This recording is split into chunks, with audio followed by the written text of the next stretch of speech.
అందరికీ నమస్కారం. అందాల లోగిలికి స్వాగతం.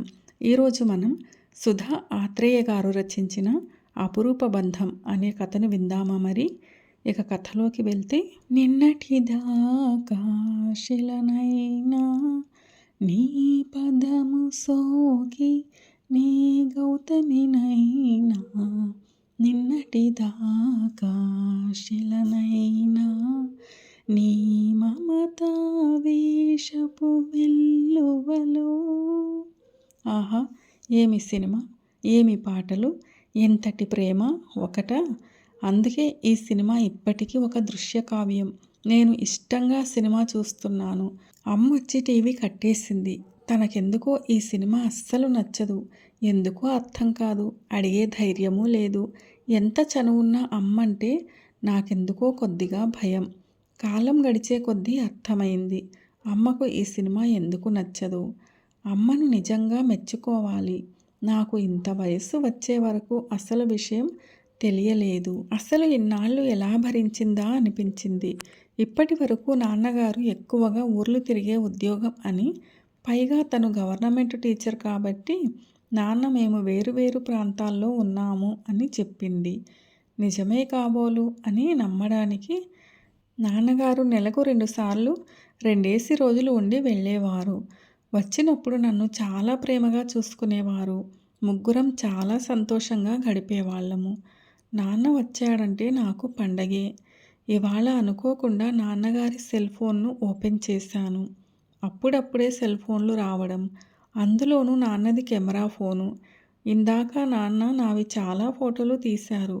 అవి చూద్దామని ఫోన్ ఓపెన్ చేశా. వారి వాల్పేపర్ ఫోటో చూసి కంగు తిన్నాను. ఒక అందమైన ఆవిడ నాన్న పక్కన.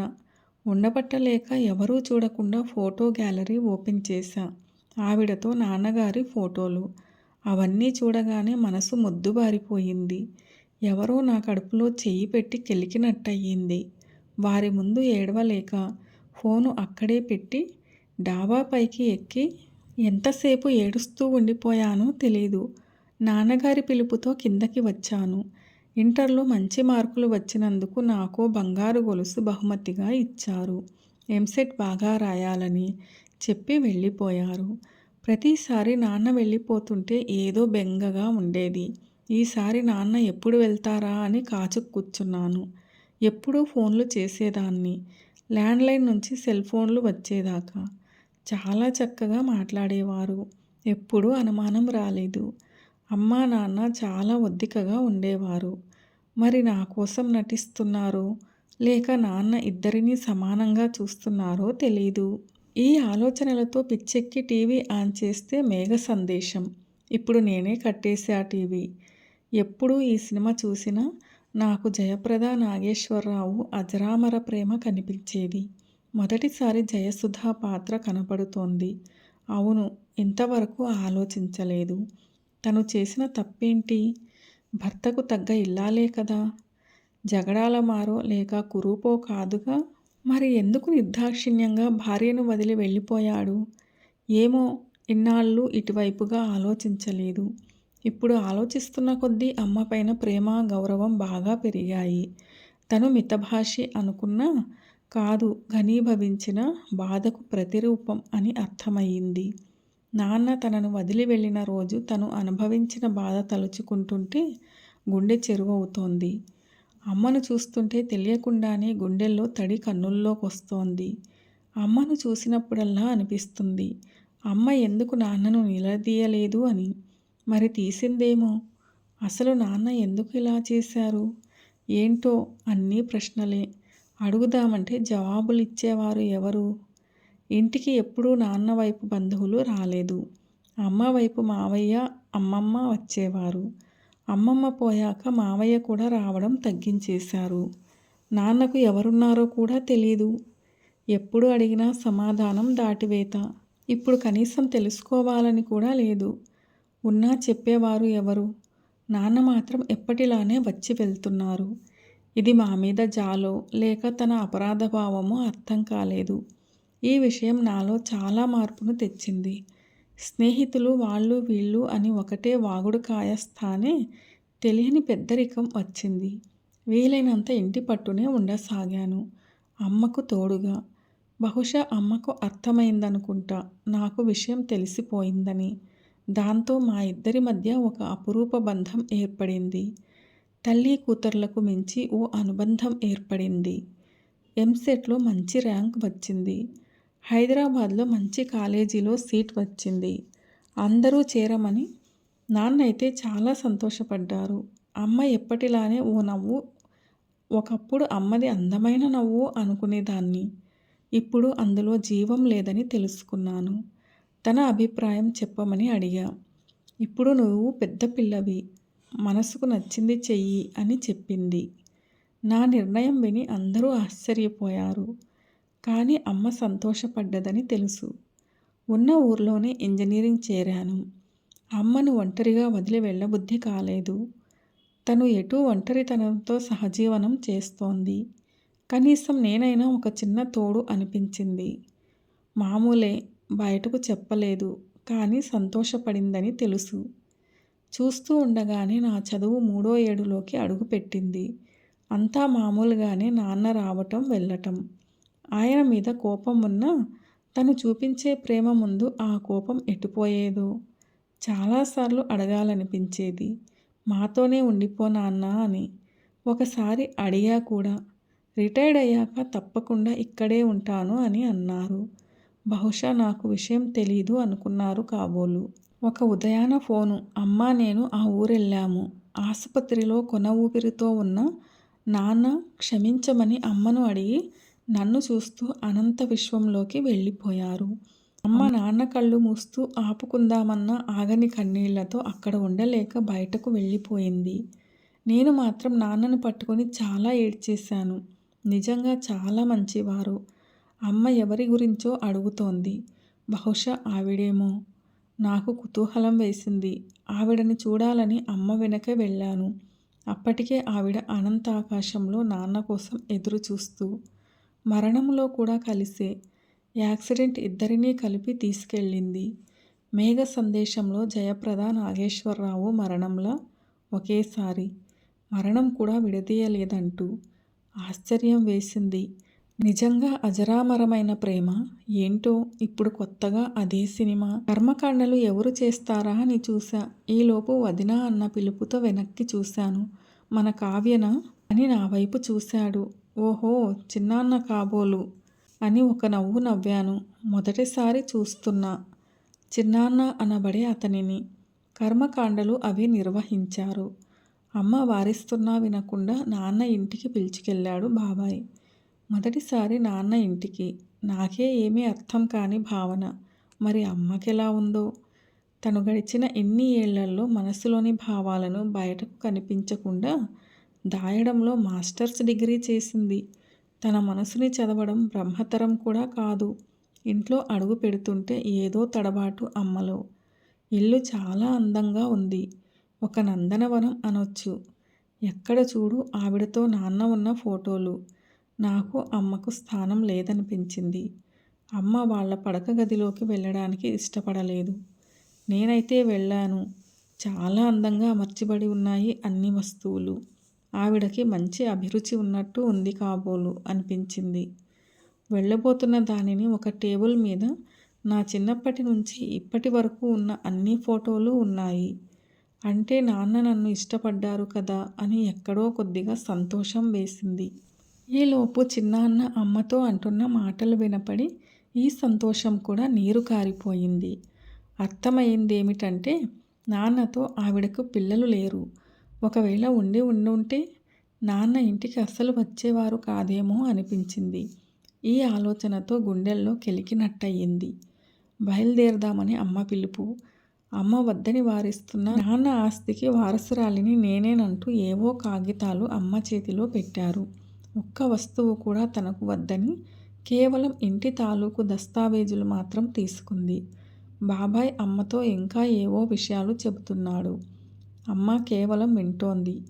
నాకేమో ఇన్నేళ్లలో ఒక్కసారి కూడా మా ఇంటికి ఎందుకు రాలేదు అని అడగాలనిపించింది. చిన్నపిల్లనైతే అడిగేదాన్ని, కానీ తెలియని పెద్దరికం అడ్డొచ్చింది.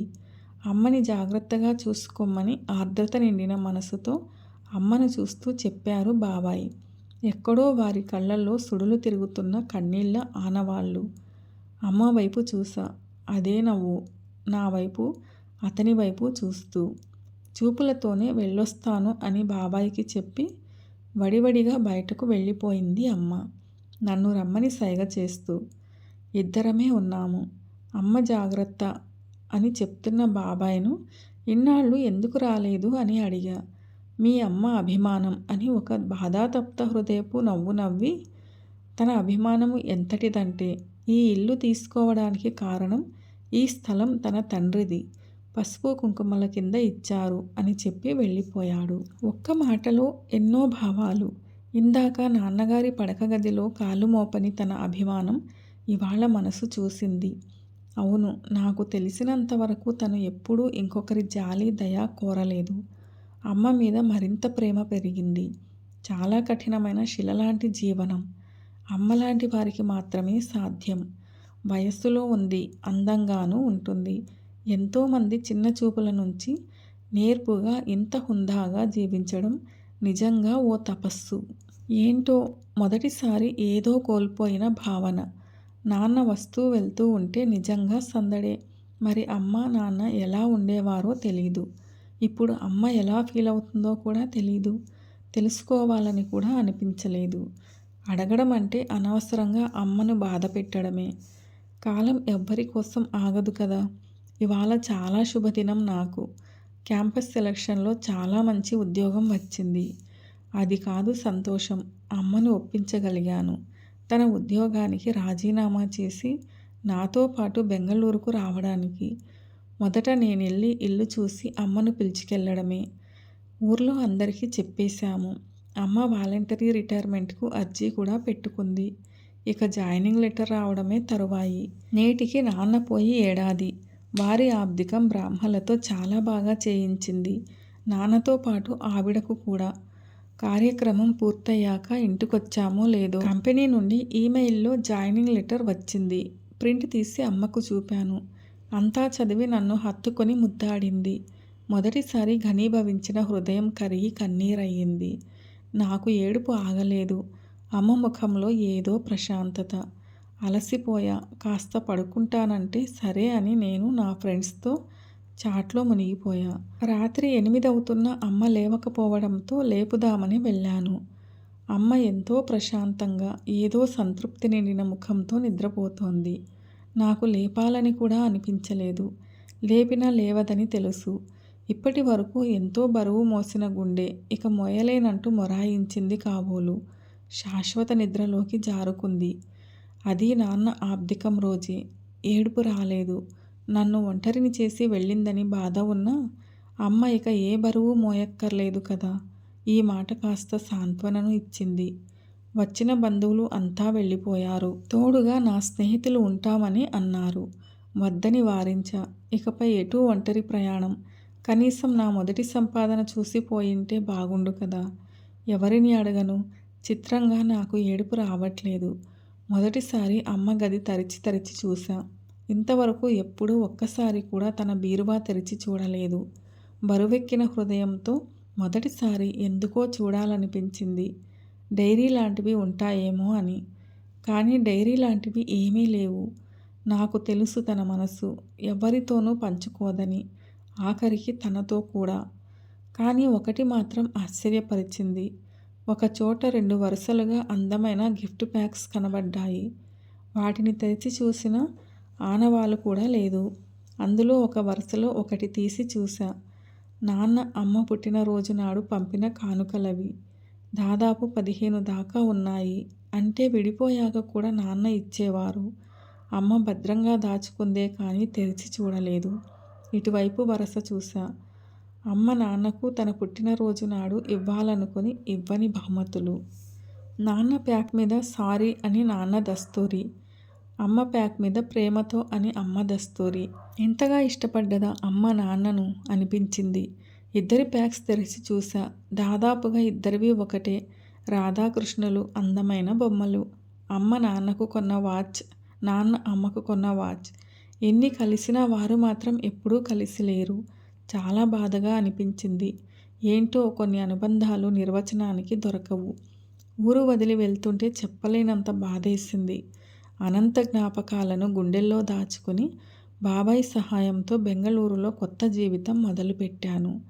కొత్త స్నేహాలు, కొత్త ఉద్యోగం, కొత్త ఊరు. కొత్త ఎప్పుడైనా ఉత్సాహాన్ని నింపుతుంది. నేను మినహాయింపు కాదు. ఇంటికన్నా ఆఫీసులోనే ఎక్కువ గడుపుతాను. ఎందుకంటే ఇంట్లో ఏకాంతంతో సహవాసం, వీడిపోని విడదీయలేని జ్ఞాపకాలను హత్తుకొని పడుకోవడమే. ఒక్కోసారి నవ్విస్తాయి, ఒక్కోసారి ఓదారుస్తాయి, ఒక్కోసారి ఏకధాటిగా ఏడిపిస్తాయి. బాబాయ్ మాత్రం నన్ను చాలా కనిపెట్టుకుని ఉంటున్నాడు. ఇది కేవలం ఆయనకు అమ్మ మీద ఉన్న గౌరవం అని అర్థమైంది. బహుశా అమ్మకు మనసున ఉన్న ధైర్యం బాబాయ్, పిన్ని అనుకుంటా. నాకు ఊహ తెలిసిన తర్వాత మొదటిసారి బంధువుల ఇంటికి వెళ్ళడం. కాస్త ఇష్టంగా, కాస్త కష్టంగా బెంగళూరులో ఉంటున్న బాబాయ్ ఇంటికి కొన్ని వేల సార్లు అడిగించుకున్నాక వచ్చాను. కానీ ఇంత బాగా ఆదరిస్తారని తెలీదు. వారి అమ్మాయి, అదే నా చెల్లి ఎంతో ప్రేమగా చూసుకుంది. బాబాయ్ వాళ్ళ కుటుంబం నాకు పెద్ద ఓదార్పునే ఇచ్చి ఒక బంధంగా నన్ను కలుపుకుంది. ఒక్కదాన్నే ఉండటం ఎందుకు కూడా ఉండమన్నారు. ఏకాంతంతో సహవాసం అంత త్వరగా మనల్ని వదలదు. అందుకే సున్నితంగా తిరస్కరించా. ఇలా సాగిపోతున్న నా జీవితంలో ఒకరోజు ఎప్పటిలానే బాబాయ్ వాళ్ళింటికి వెళ్ళాను. నేను కొత్త కారు కొన్నందుకు నా చెల్లి పార్టీ అడిగితేను అందరం కలిసి బయటికి వెళ్దామనుకున్నాను. బాబాయ్ ఇంట్లోకి వస్తున్న నాకు ఏదో కొత్త కంఠం వినిపించింది. కొద్దిగా మొహమాటం పడుతూనే వెళ్ళాను. ఇంకా అంత కలుపుగోలుతనం రాలేదు. ఎవరో అబ్బాయి, ఇంచుమించు నా వయసే ఉంటుంది. మాటల జలపాతం అనుకుంటా. ఒకటే మాటలు, మధ్య మధ్యలో యాక్షన్ కలగలిపి. నాకు తెలియకుండానే నేను అతను పేల్చిన జోక్కు నవ్వేశా. అప్పుడు మాటల ప్రవాహానికి అడ్డుకట్ట వేసి, వచ్చిందెవరా అని నన్ను చూసి కరుణ, అదే నా చెల్లి వైపు చిలిపిగా కళ్ళెగరేశాడు. ఆ చిలిపితనం నన్ను భలే ఆకట్టుకుంది.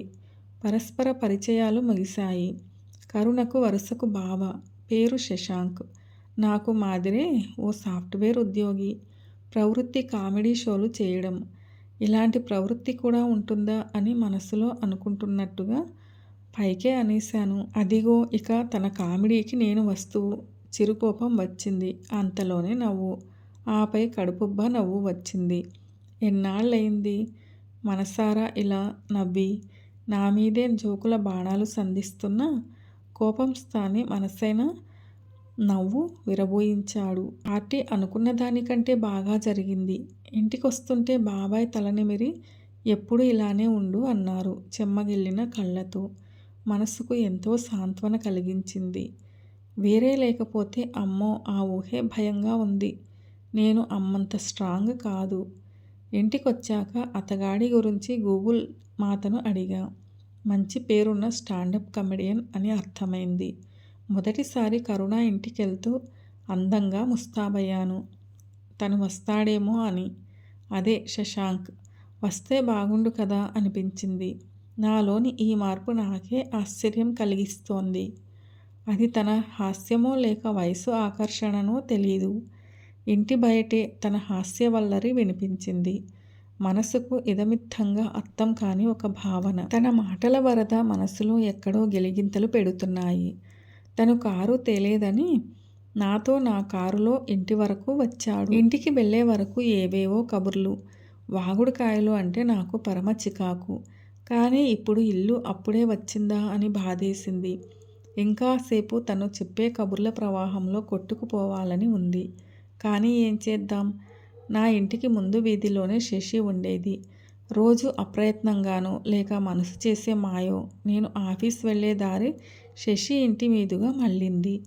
అప్పుడప్పుడు కనిపించేవాడు. 1-2 సార్లు కరుణతో కలిసి శశి ఇంటికి కూడా వెళ్ళాను. అందరూ నన్ను చాలా బాగా ఆదరించారు. ఎంతో సంతోషం వేసింది. రోజు రోజుకి నేను శశి వైపు ఆకర్షించబడుతున్నాను.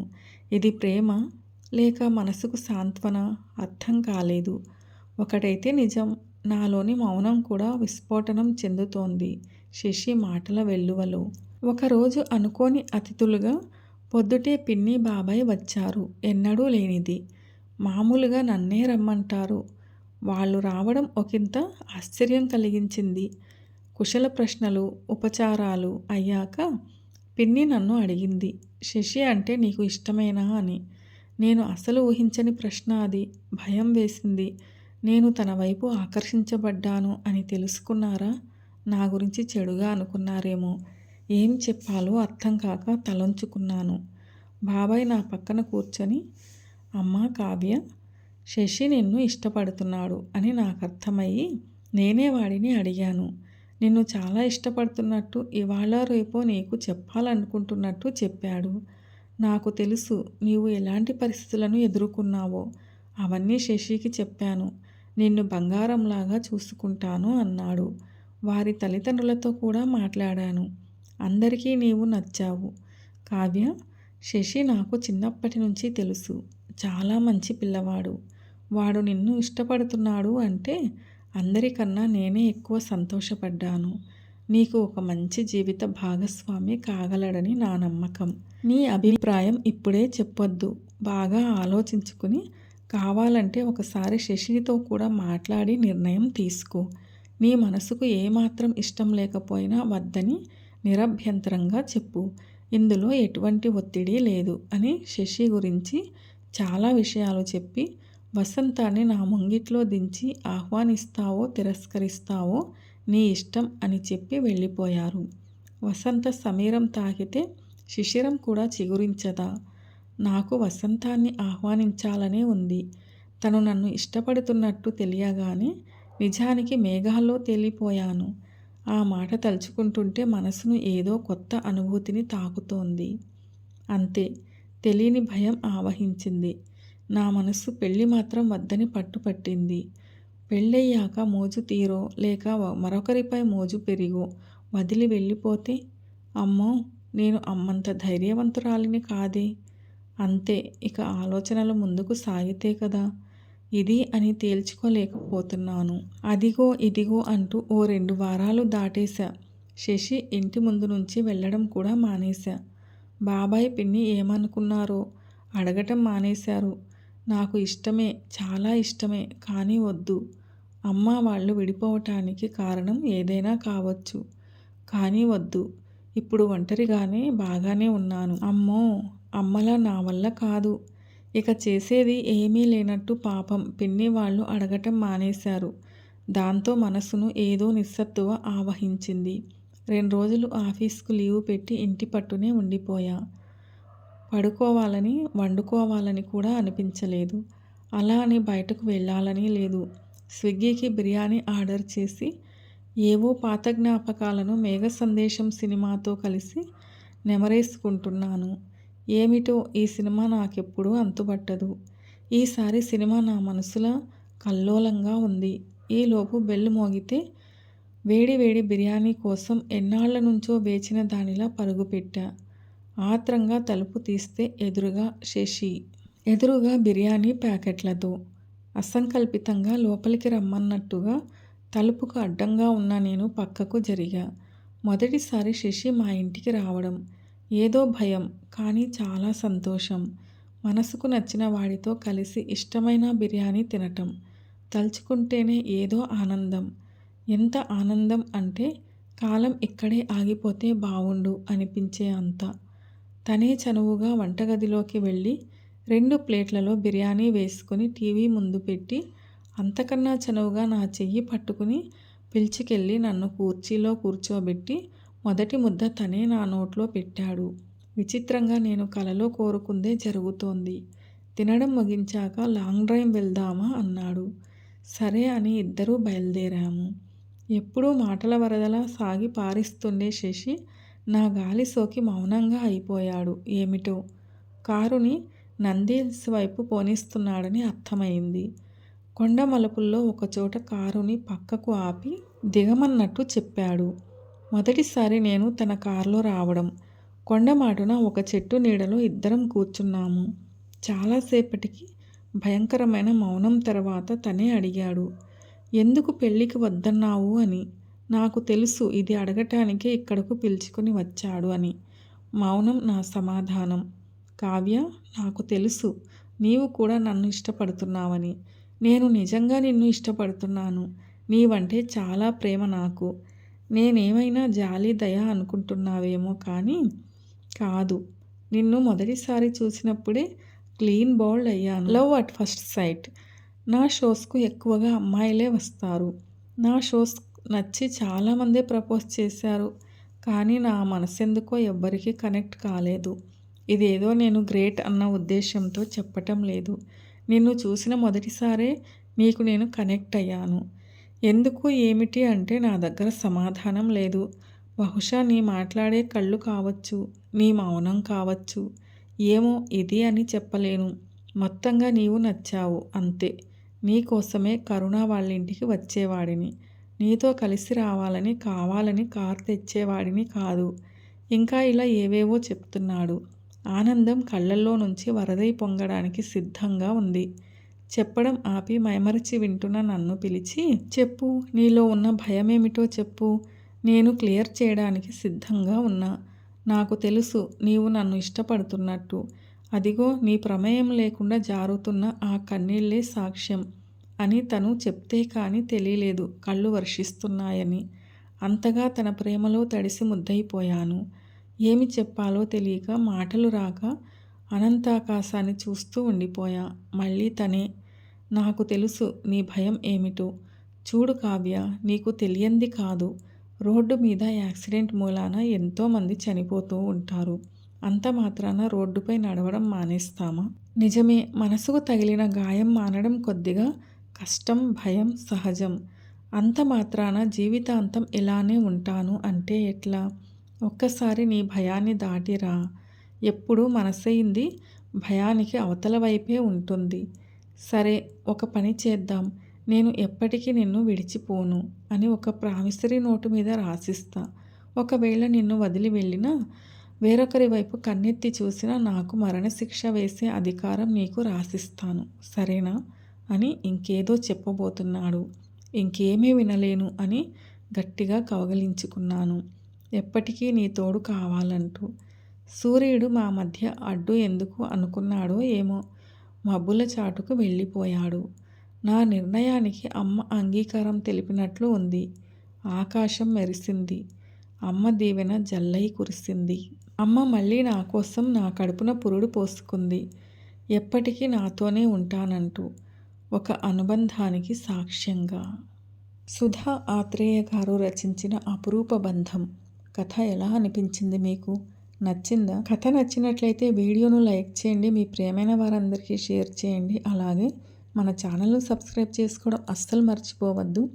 అలాగే కథపై మీ విలువైన అభిప్రాయాలను కామెంట్ సెక్షన్లో తప్పకుండా తెలియచేయగలరు. వీడియోను చివరిదాకా చూసి కథను పూర్తిగా విన్నందుకు ధన్యవాదాలు. ఇలాంటి మరిన్ని మంచి కథల కోసం స్టే ట్యూన్డ్. అందాల లోగిలి. See you all in another video. Till then, keep smiling and be happy. Very special thanks to Sudha Atreya garu for this wonderful and amazing story.